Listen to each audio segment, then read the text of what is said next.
Hello everyone, welcome to my channel. My name is Bladewolf Kagekiyo and I'm here to talk about motorsports and sim racing from a furry perspective. Today I decided to do something a little different, especially the fact we just had breaking news regarding what's been going on in Formula 1 recently. Regarding the Honda team that is set to leave at the end of 2021. This is actually quite significant, especially the fact that we only got 4 engine suppliers, so you losing that one engine supplier pretty much reduced it by 25%, which is a huge blow for the Red Bull team, certainly. Especially the fact that the partnership between those two teams has grown over the years, especially as the Honda have been gradually improving, the results got better. When Honda first rejoined Formula 1, with the McLaren team in 2015, it was a very difficult start for them, having been blighted by lots of reliability problems and was severely down in power. Hence, Fernando Alonso at the time referred to it as a GP2 engine. But then, after losing a contract with McLaren, Red Bull, who had a falling out with Renault themselves, managed to pick up the contract, and from there on, they managed to form a really good combination as they managed to help each other to improve both the engine and the team, and pretty much helped them to stay at the top end of the field, winning a good few races in the process, including the most recently in their sister team Toro Rosso with Pierre Gasly. But then, after supplying a few teams with the engines over the last 5 years, they decided that it's time to call it a day. The main reason that Honda decided to call it a day in Formula 1 and no longer supply the engine is that they personally feel that it's no longer relevant for what they want to do in terms of developing the engine, especially that the ban that's coming in 2030 and 2035 in various countries where they're going to ban internal combustion engines. Which means engine supplier like Honda wants to put more money and resources in researching the EV market as well as the hybrid technology and maybe the hydrogen as well.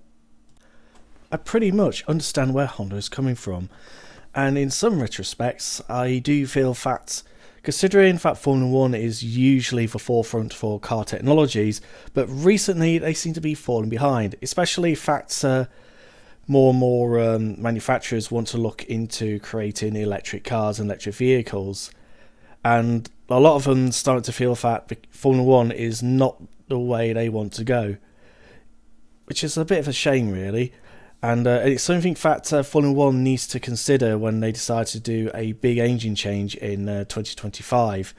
And it makes you wonder which direction, whether they're going to go, whether they're going to try to be the forefront of technology by probably taking up, whether it's the electric vehicles side, or maybe taking a slightly different route by going to hydrogen.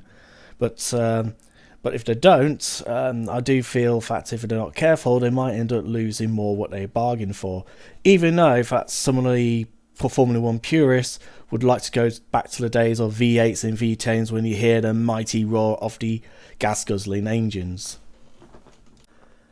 So, where does this leave Red Bull in this whole situation? Well, as for Red Bull, it's going to be a bit of an awkward and difficult situation.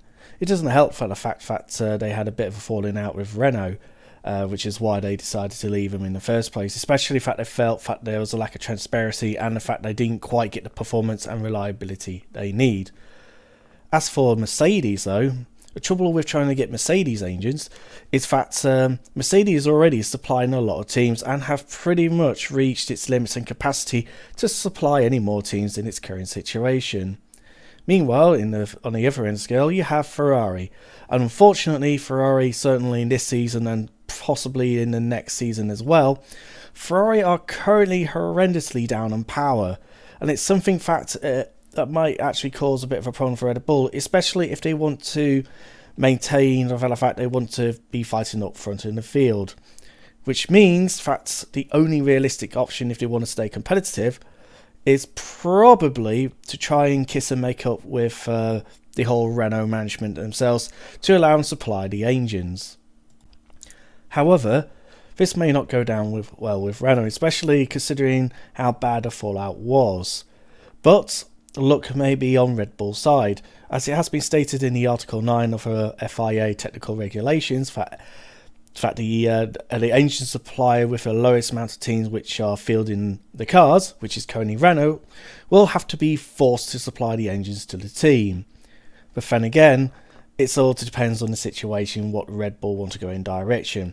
They do have up until August 2021 where they have to finalise where they want to decide, or basically bring FIA into situations to help them get the engine that they wanted.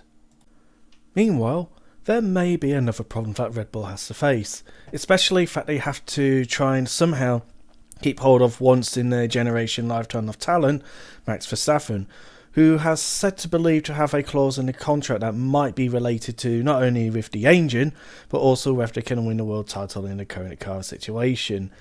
And we'll just have to wait and see how this plays out, depending on what Red Bull chooses in the future. Anyway, I hope you enjoyed this video, which is slightly different considering I did do this on the fly, completely unscripted, especially that on this occasion I want to try and keep up with the news.